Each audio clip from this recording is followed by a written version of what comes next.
This is a reading from the poem of the Man God by Maria Valtorta, Volume 2, Episode 227. Marjiam is entrusted to Porphirea, 24th of July, 1945. Jesus is on the lake of Galilee with his disciples. All the disciples are with him, including Judas, who has quite recovered and whose countenance has become more gentle after his illness and the attention he has received. There is also Marjiam, who is rather frightened, as it is his first time out on the lake. He does not want to let it be seen, but every time the boat pitches more vigorously, he clings with one arm to the neck of the sheep, which shares his fear, bleeding pitifully, and with the other arm he grasps whatever he can, the mast, a bench, an oar, Peter's leg, or Andrew's, or the legs of the servants who move backwards and forwards, maneuvering the boat. And he closes his eyes, fearing perhaps that his last hour has come. Pinching the boy's cheek, Peter now and again says to him, "You're not afraid, eh? A disciple must never be afraid." The boy shakes his head in denial, but as both the wind and the lake are rising while they approach the mouth of the river, where the Jordan flows into the lake, he closes his eyes tighter and more frequently, and at last, when the boat heels over when struck on one side by a wave, he gives a scream of terror. Some of the apostles laugh, and some tease Peter, remarking that he has become the father of a bad sailor, and some make fun of Marjiam, who always says that he wants to go by sea and by land, preaching Jesus, and then is afraid of sailing a few cables' lengths on the lake. But Marjiam defends himself, saying, "Every man is afraid of what he does not know. I of water, Judas of death."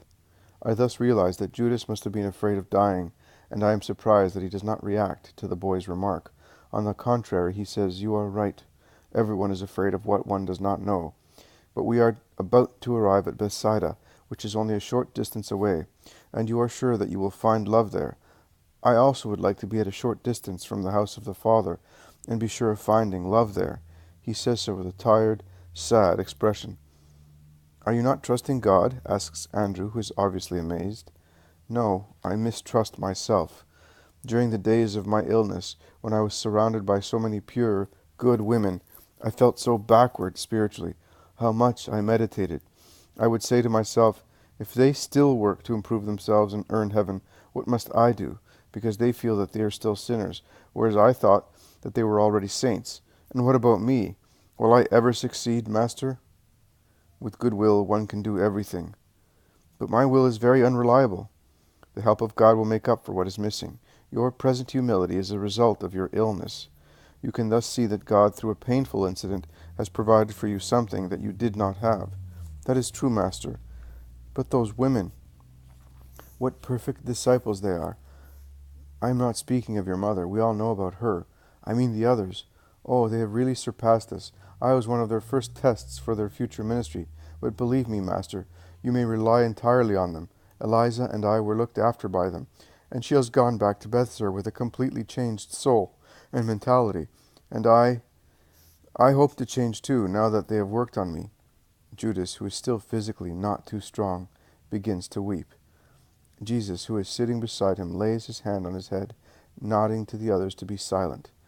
Peter and Andrew are busy in the last landing maneuvers and are silent. The zealot, Matthew, Philip, and Marjiam are certainly not anxious to speak, either because they are anxiously waiting to land, or because they are wise enough not to make any remark. The boats sail up the Jordan, and shortly afterwards grounds on the gravel bed, while the servants land to fasten the boat, anchoring it to a large stone by means of a rope, and to place a board as a landing wharf, and Peter and Andrew put on their long garments. The other boat makes the same maneuver, and the other apostles land. Also Jesus and Judas step ashore, while Peter puts a little tunic on the boy and tidies him up in order to present him in a decent state to his wife. They have all now disembarked, including the sheep. "And now let us go," says Peter. He is really excited. He takes the boy by the hand. Also Marjiam is deeply moved, and in fact he forgets the sheep, and John takes care of them. In a sudden fit of fear, Marjiam asks, "But will she be wanting me? And will she really love me?" Peter reassures him, but perhaps he is affected by the same fear, and he says to Jesus, "Master, will you tell Porphirea? I don't think I could explain the situation to her properly." Jesus smiles and promises that he will see to it. They soon arrive at the house following the river bank. Through the open door, they can hear Porphirea doing her housework. "Peace be with you," says Jesus, looking in at the kitchen door, where the woman is tidying up her kitchenware. "Master! Simon!" The woman runs and prostrates herself at the feet of Jesus, and then at those of Peter. She then stands up, and while her face, which, if not beautiful, is certainly most amiable, blushes, she says, "I have been longing so much to see you. Are you all well? Come in. You must be tired." "No, we are coming from Nazareth, where we stayed for a few days, and we stopped also at Cana. The boats were at Tiberias. You can see that we are not tired. We had a boy with us, and Judas of Simon was rather weak after being ill." "A boy? Such a young disciple?" "An orphan we picked up on our way." "Oh, dear! Come here, my darling. Let me kiss you." The boy, who is timidly half hidden behind Jesus, allows the woman who has knelt down to be his height to embrace and kiss him, and he shows no reluctance. "Are you going to take him with you all the time? While he is so young, he will become tired." The woman is so pitiful. She clasps the boy in her arms and holds her cheek against his. "Actually, I was thinking of something else. I was planning to entrust him to one of the women disciples when we go away from Galilee, from the lake area." "And not to me, my Lord? I never had any children of my own. But I have had many nephews, and I know how to deal with children.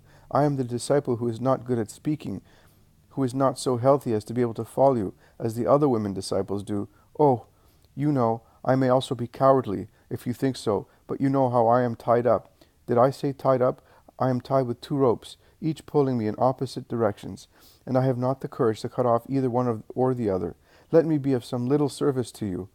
By being the mother disciple of this boy, I will teach him what the others teach many other people, to love you." Jesus lays his hand on her head and, smiling, says, "The boy was brought here because I knew he would find a mother and a father here. Here, let us make up the family."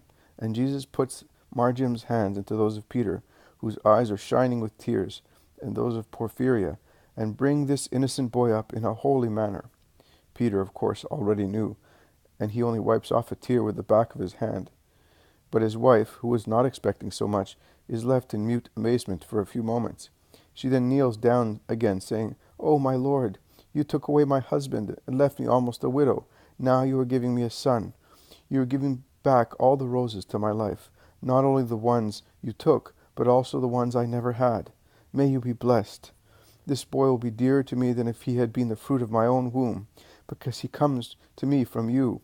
And she kisses Jesus' tunic and the boy, and takes him on her lap. She is happy. "Let us leave her to her love effusions," says Jesus. "You may remain as well, Simon. We are going to town to preach. We shall come back late this evening and ask you for food and a place to rest." And Jesus goes out with his disciples, leaving the 3 in peace. John says, "My Lord, Simon is happy today. Do you want the child as well?" "No, I would like a pair of wings to fly up to the gates of heaven and learn the language of the light, to repeat it to men." And he smiles. They settle the sheep at the end of the orchard, near the large room where the nets are stored. They give them some leaves, grass, and water of the well, and then go towards the town center.